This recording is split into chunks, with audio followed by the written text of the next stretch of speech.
ഈരാറ്റുപേട്ടയിലെ മൃഗാശുപത്രി ഭൂമി വിട്ടു നൽകിയത് ഭരണസമിതി അറിയാതെ. കൈമാറ്റം സംബന്ധിച്ച കൗൺസിൽ തീരുമാനത്തിന്റെ രേഖകളില്ലെന്ന് വിവരാവകാശ രേഖ.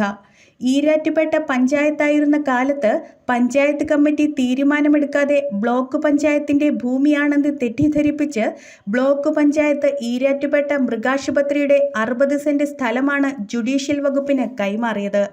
2005 കൈമാറിയ ഭൂമിക്ക് പകരമായി ടൗണിലെ മഞ്ചാടിത്തുരുത്തിലെ പുറമ്പോക്ക് ഭൂമി റവന്യൂ വകുപ്പിനോട് ആവശ്യപ്പെടണമെന്നാവശ്യപ്പെട്ട് നഗരസഭാ സെക്രട്ടറിക്കും ചെയർപേഴ്സണും ജനകീയ വികസന ഫോറം പ്രസിഡന്റ് പൊന്തനാൽ ഷെരീഫ് കഴിഞ്ഞ വർഷം ഓഗസ്റ്റിൽ നിവേദനം നൽകിയിരുന്നു. ഈ നിവേദനത്തിൽ തുടർ നടപടിയൊന്നും എടുത്തിട്ടില്ല എന്ന് നഗരസഭ അസിസ്റ്റന്റ് എഞ്ചിനീയർ കഴിഞ്ഞ ദിവസം നൽകിയ വിവരാവകാശ മറുപടിയിൽ പറയുന്നുണ്ടെന്ന് വിവരാവകാശ പ്രവർത്തകൻ കൂടിയായ പൊന്തനാൽ ഷെരീഫ് പറയുന്നു. 1994 കേരള പഞ്ചായത്ത് രാജ് ആക്ട് നിലവിൽ വന്നത്.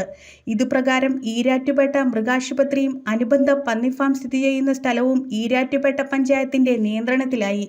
ഇത് പഞ്ചായത്തിന്റെ ഇപ്പോഴത്തെ നഗരസഭ ആസ്തി രജിസ്റ്ററിലുണ്ട്. ഈ ആസ്തി രജിസ്റ്ററിലുള്ള ഭൂമിയാണ് ഈരാറ്റുപേട്ട ബ്ലോക്ക് പഞ്ചായത്ത് 2005 കോടതി കെട്ടിടം പണിയാൻ അനുമതി നൽകിയത്. നഷ്ടപ്പെട്ട ഭൂമി തിരിച്ചു പിടിക്കണമെന്നാണ് നഗരസഭ ആക്ട് പറയുന്നത്. കോടതി സമുച്ചയം പണിതതുകൊണ്ട് തിരിച്ചു പിടിക്കുന്നത് അത്ര എളുപ്പമല്ല. അതുകൊണ്ടാണ് പകരം ഭൂമിയെന്ന ആവശ്യം ഉന്നയിക്കാൻ അവസരമുള്ളത്. എന്നാൽ അതിനുവേണ്ടി യാതൊരു നടപടിയും നഗരസഭ മാറി മാറി ഭരിച്ച ആളുകൾ സ്വീകരിച്ചില്ല എന്നാണ് ആക്ഷേപം ഉയർന്നിരിക്കുന്നത്. ഇത് 2023 AG അക്കൗണ്ട് ജനറൽ വിഭാഗം ഈരാറ്റുപേട്ട നഗരസഭയിൽ നിന്നുള്ള ഓഡിറ്റിലാണ് ഇങ്ങനെ ഒരു ക്രമക്കേട് കണ്ടെത്തിയത്. നഗരസഭയുടെ ആസ്തി രജിസ്റ്ററുള്ള ഭൂമി അനധികൃതമായിട്ട് നിയമവിരുദ്ധമായിട്ട് കോടതിക്ക് കൈമാറിയതായിട്ട് AG ഓഡിറ്റ് വിഭാഗം കണ്ടെത്തി. അതേ തുടർന്ന് വിവരാവകാശം അന്വേഷണത്തിലൂടെയാണ് ബാക്കി വിശദ വിവരങ്ങൾ ലഭിച്ചത്.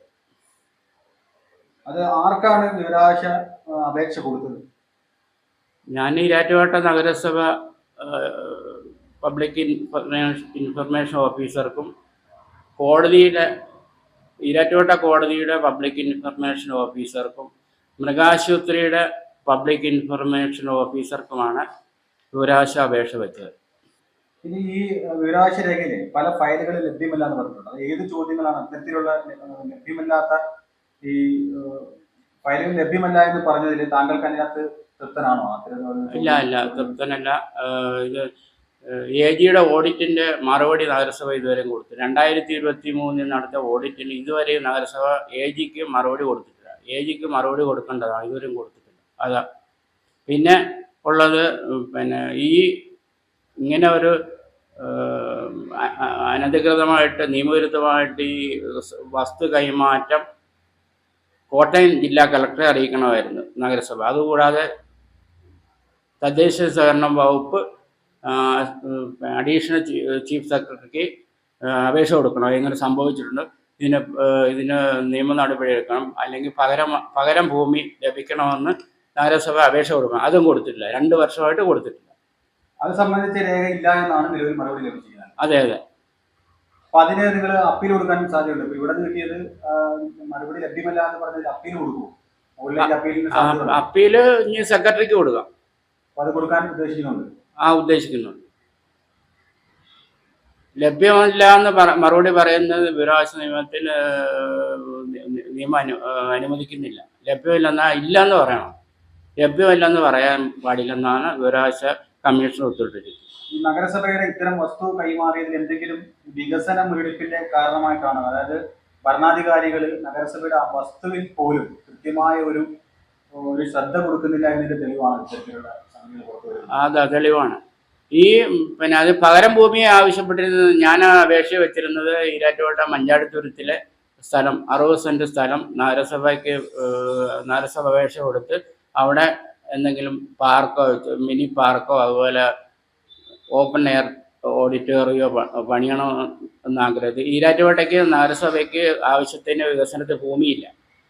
ഉള്ള ഭൂമി ഇങ്ങനെ അപഹരിച്ചു. സർക്കാർ അനധികൃതമായിട്ട് ചിലർ ഗൂഢാലോചന നടത്തി ഈ ഭൂമി അപഹരിച്ചതാണ്.